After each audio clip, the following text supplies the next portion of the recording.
Bon, désolée pour l'écho, le fait que j'ai pas de micro n'aide pas non plus. Donc me voici dans mon futur atelier qui a avancé au niveau des travaux. Je voulais un peu vous montrer l'entre-deux parce qu'on va bientôt finir, ça va changer toute l'ambiance de la pièce. Du coup, on est là dans mon atelier pour vous filmer en fait l'introduction d'un vlog. Donc il y a 2-3 semaines, j'ai participé à un marché de la mode vintage et j'ai voulu vous filmer un peu tout le processus de préparation, la veille, l'installation, etc., le déroulé du marché.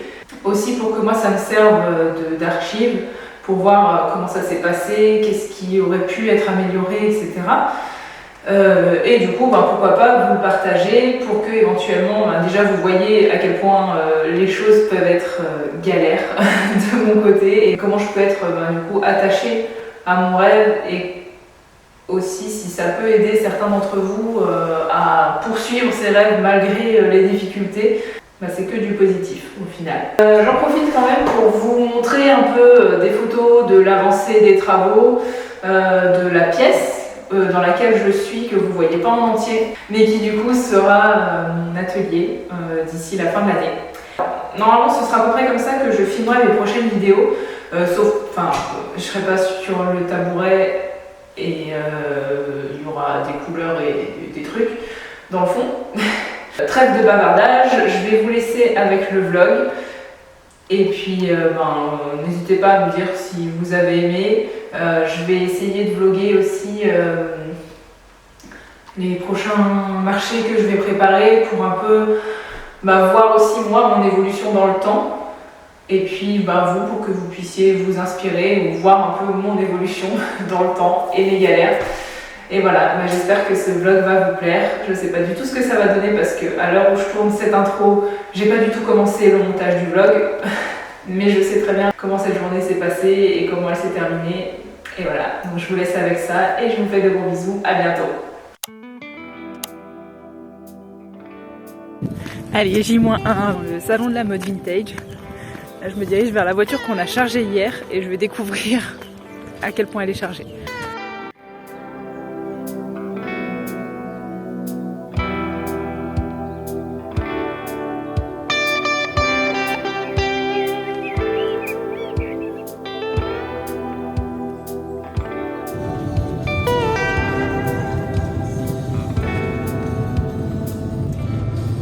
J'y vois rien. N'importe quoi. Mais en vrai, il y a de la place encore, mais il y a tellement de gros trucs, c'est insupportable.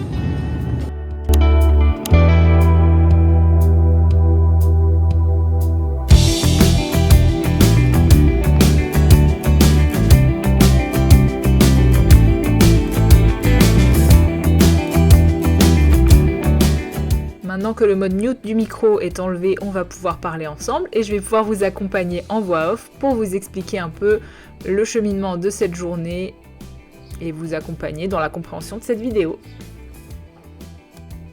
Alors d'abord, je vais vous expliquer un peu comment s'est passé, pourquoi en fait je me suis retrouvée ici. Parce que c'est plutôt un hasard, en tout cas ça s'est décidé à la dernière minute.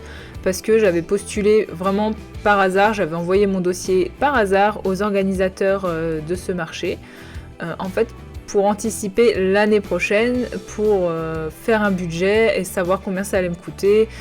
On m'a contacté quelques jours après pour me dire qu'il y avait toujours des places et que si je voulais, je pouvais participer. Je vous épargne les détails, tout ça, mais le fait est que je me suis débrouillée pour y être. Ça m'a mis beaucoup la pression. Et voilà, bon.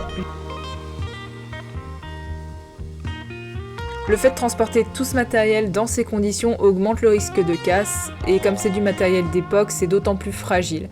Et malheureusement, ce jour-là, l'objectif de mon appareil, c'est scindé en deux. Mais voilà, j'ai pu bricoler un truc et finalement ça a tenu. Aujourd'hui ça tient encore grâce à un bout de pâte à fixe. Je sais, les puristes en sueur, mais j'ai pas de sous et pour acheter du matériel neuf. Voilà.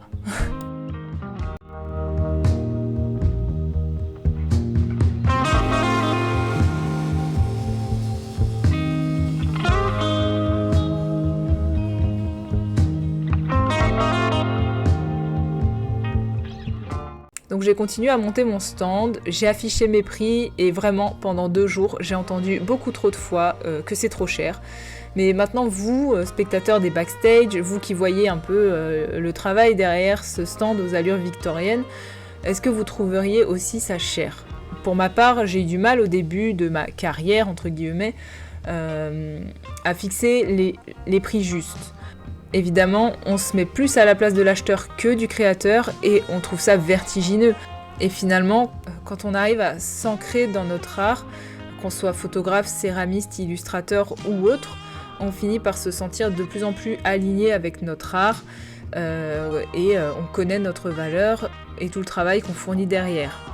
On défendra bec et ongle le juste prix de l'artisanat.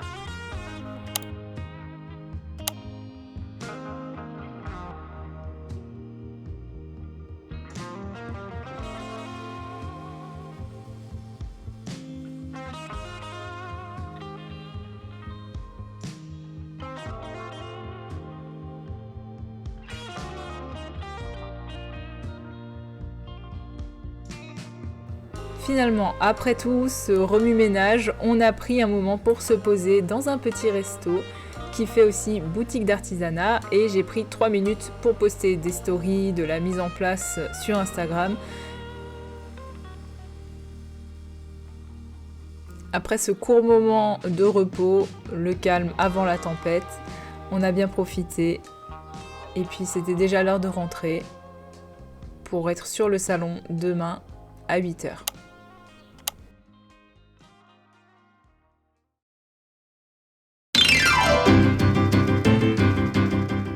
Je me rends vraiment compte en faisant ce vlog que vous êtes aux premières loges pour voir comment était pratiquée la photographie au 19e siècle. Ô combien c'était long à mettre en œuvre et qu'il fallait maîtriser ses chimies, connaître son appareil photo, sa lumière et ses contraintes surtout.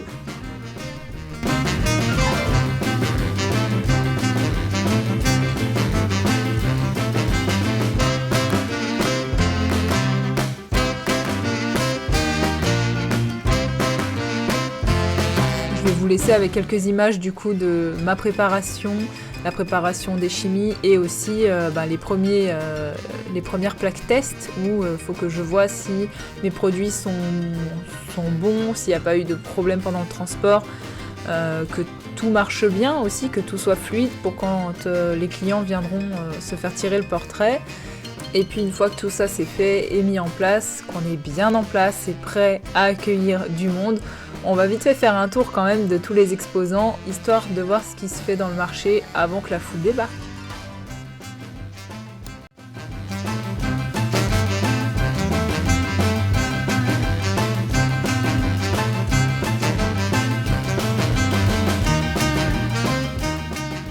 Vous voulez savoir comment la première journée s'est passée ? Bah attendez, je vais vous le dire. Elle était comment la journée, Aude ? Super. C'était nul.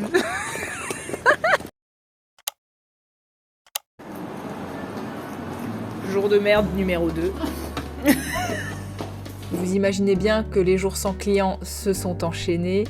La journée debout, à essayer de mettre de l'animation sur le stand pour attirer les curieux, échanger, à toujours entendre le même discours, même venant de la part d'un enfant qui a dit à son papa « Papa, c'est 70 €, c'est cher !» Mon état de décrépitude ne faisait qu'accroître et j'y croyais de moins en moins à cet événement. J'étais allée voir les autres exposants, discuter un peu avec eux et finalement ils ont tous eu le même ressenti que la journée, même le week-end entier, c'était vraiment mou. Ça m'a un peu rassurée, mais bon, ça m'a fait cogiter quand même sur la question de où est ma place, où est la place de mon art, dans quelle ville, est-ce que c'est la ville le problème, ou est-ce que c'est mon artisanat qui est voué à l'échec ?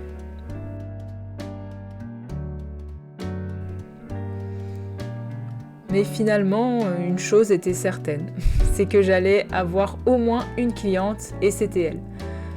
En fait, j'avais offert un lot à gagner pour le défilé du salon, auquel j'ai participé en tant que juge.